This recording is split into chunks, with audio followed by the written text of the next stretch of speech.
Right, ladies and gentlemen, we're back for another one. Today, it's just after Christmas, so I hope you all had a very nice festive period and you drank plenty of alcohol. On the agenda for today is we've got to rebuild the gearbox for the K-swap. The K20 is all now built and sorted. I'm just waiting on a few tiny little things ready to do that. But today, we've got to rebuild the gearbox, all new syncrhos, all new bearings, and put the MFactory LSD in there. So that is what is on the agenda for today. And then I can also put in the rear strut brace that I got for Christmas. So they are the few little bits that we're going to be cracking on with today.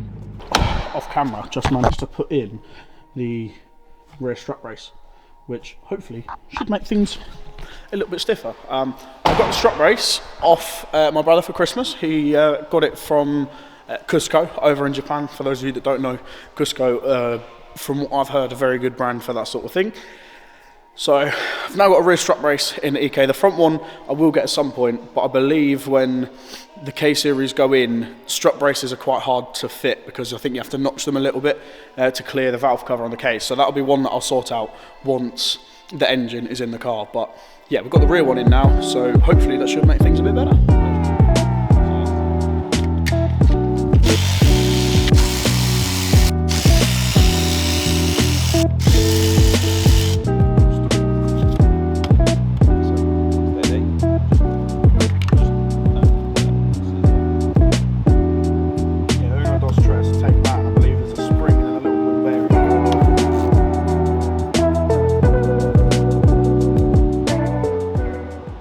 Gradually taking everything apart, you might be able to see that we've got 3 dots on there. We've also then got 3 dots on the corresponding plug. Just so then, that when we put everything back together, we know where stuff's come out of and where it needs to go back in. We've also got all the parts that were taken out. We're laying them down on this cardboard, as well as putting everything out like this. If we can keep everything neat and tidy, it's going to make it a lot easier for us to then try and put stuff back together. There's a spring. There's a ball.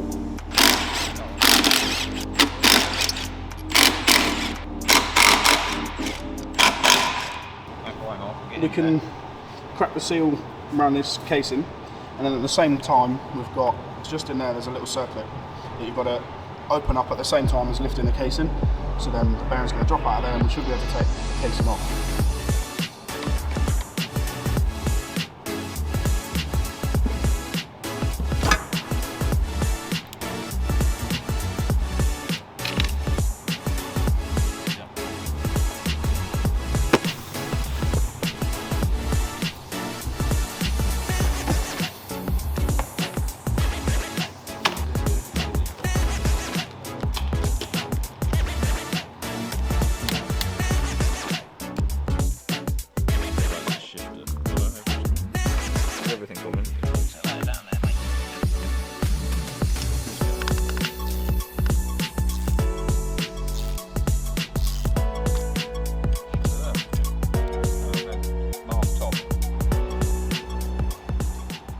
So we've managed to get the diffs rebuilt and assembled now. This is the old open diff, which we've now taken the bearings, the final drive and the speed ring off. And then, as you can see, we've now got the speed ring and the final drive bolted onto the new MFactory LSD. Now, we have run into a bit of an issue, however, that the bearings that we've taken off the old diff don't come in the rebuild kit. So what I'm going to have to do is try and get hold of Tegawa or Area Motorsports when they open again after the Christmas period and see if I can go and pick some of these new bearings up for the diff. In the meantime, we've got our all new synchro kit with the new bearings. We've already pressed one new bearing for the main shaft into the casing along with the new seal, and we've now got this bearing. It's got to get pressed in there, and we can then move on to unpackaging the synchros and building them in to gear set.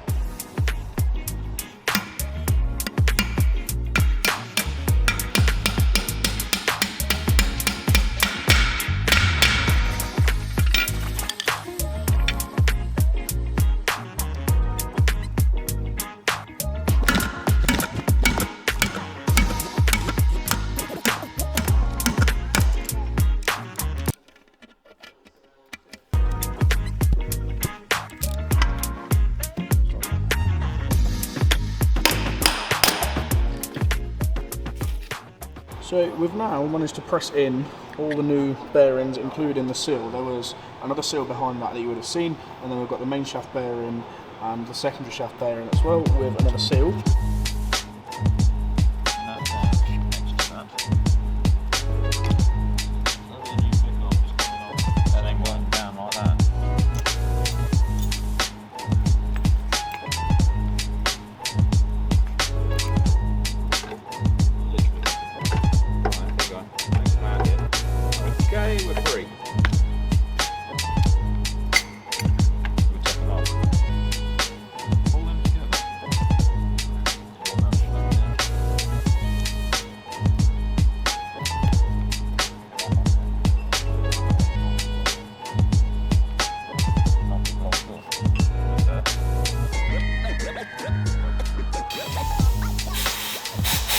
So, we are now a few days further down the line than what we were when I last picked up the camera.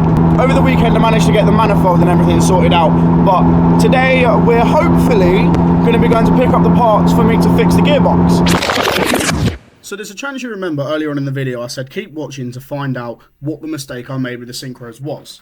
Now, for those of you that don't know, EP3s run two different types of syncrhos depending on the year of your car. Anything from the first bit of production up to 2004, and you're running a dual cone 5th and 6th.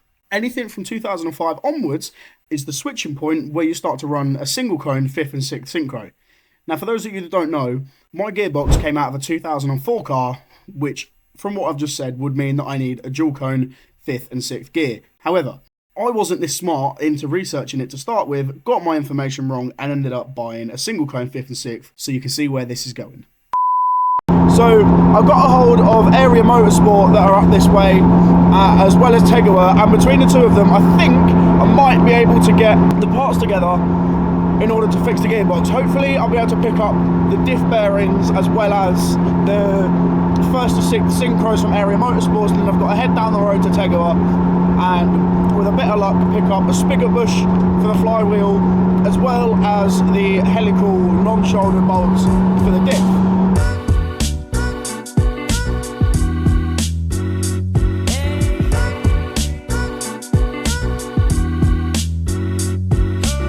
Managed to swing by Area Motorsport and pick up the dual cone synchro set as well as some new diff bearings, but we're now at Tegawa to see if I can pick up the remaining parts for the gearbox. So we've now made it back with the new synchros, all the new bolts that I've now unpackaged for the diff. For those of you that don't know, and I didn't know this until we got here, but these are the bolts that came out the old diff. You can see they've kind of got a shoulder on them there, and these are the new ones without the shoulder. According to Area Motorsport's website, they don't use these when they're putting in the MFactory diffs, because when you tighten these down, apparently the shoulder is what makes it go tight. So the shoulder hits the plate or the diff first, and the final drive gear doesn't actually then tighten down to this, because it's the shoulder that's making the bolt go tight rather than the two bits actually being fastened together. So that's why you have the bolts without the shoulder.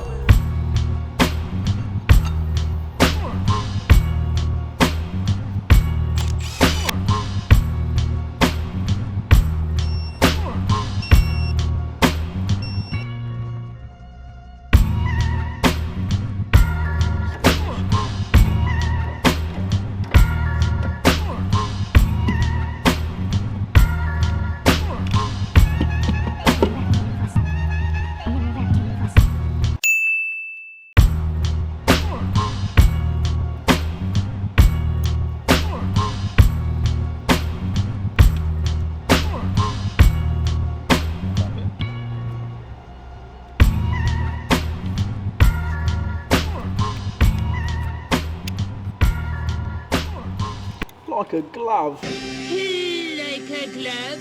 There you go, there's a spring-a-ling. You've got them three tabs are going to line up with them three there rolls. Like that? Just like that. Very carefully on there. Turn that so that drops in. Just like that. Then the bearing to go on there. We've got a new one, haven't we? Just here. One of these two. To replace that one. There's only one of them going to work, and I think, Go on there. I think it's got to be that way in, because there's a collar on that. one to me then, because that one. Just like that. It might be worth to note, when you do your counter shaft for your gearbox, we've done the main shaft. When you do the counter shaft, there's a special bolt that goes on top. You won't be able to really find it anywhere, but it's a left-hand thread, so you have to do it clockwise to undo it and anti-clockwise to tighten it back up. So for the counter shaft, like we said, we've got the left-handed special nut that goes on the top. You've got a bearing and a shim, and then everything else, because it's a spline shaft, everything else presses onto that. So we're working from the first one down the shaft. We'll show you how we did this one. It's the same method as all of these, but basically holding them underneath and gradually pushing them off because they're all a press fit. To get to the syncrhos, we've got one synchro in here, and then there's another synchro just in there. But once we get these pressed off, I think we should be able to slide all this apart to get to the first synchro at the bottom, second one, then we can all press fit it back together. Yeah, they're all good. As they go along. Just as we said.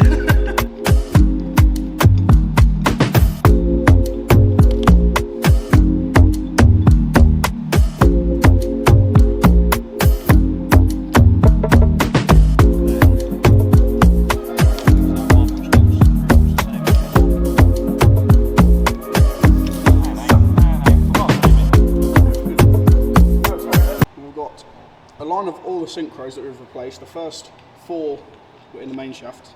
The 2 larger ones just there are the ones we've just replaced for the counter shaft. Now we need to take all of these parts, put them back on the counter shaft in the correct order. Or in the bin. Oh, no, not in the bin, in the correct order on there. Japanese shit. So we've got a rebuilt main shaft. The counter shaft's now all back together. I skipped the last bit of that just because it was complete reverse of how we took it apart. We're now going to put the counter shaft and the main shaft back together, and then all these shift forks. Go in the bin. No, they don't go in the bin. How many times have I told you? We need to put damn fool. Put all these back together with how they came out, and then we're going to try and drop the 2 shafts back in the casing. Right, that way there. Right, gently, because there's a seal in there. Why is it not going in? Why's all the ram gone? Yes, the ram is gone. Why is the ram gone? What we've realised we've done is left this here bit off the fork. So this one here, this selector thing is meant to drop through that bar, but we haven't done that, so we now need to pull that fork off, drop this on. Right. You reckon that's right around and that? There we go. We've got that bit dropped back in now, and it just hooks around this fork, and then we've got another one to bolt on for this side. So we've got everything rebuilt now. We've got that bit dropped back onto the fork, and the MFactory LSD's in with all new bearings. We've got all new bearings on both shafts, all new carbon synchros from Synchrotech as well. And then in the rebuild kit, it also come with oil seals, as well as inside this hole here, there's a little spring clip, which is this one, so I've replaced that. These are all the bits we've replaced. We've got the old seals, the old bearings, and the diff bearings are ones that we've put on new. This is the old open diff, janky, yeah, horrible. But yeah, there's 2 bearings on one either side of that, and we've got new ones on there. So I think we're now ready to take that case in, put some sealant around this edge, and then drop that case in back on here.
I have just realised, now that I'm editing the video, that I have forgot to film an outro. From what you've seen, the gearbox is now all back together and painted, ready to go, to put back on the engine and then drop into the car. So thank you very, very much for watching again. It's a little bit of a different style, but I hope you enjoyed it, and it was interesting for you to follow along and see just how we rebuilt the box. But that is everything for this one, and I thank you very much.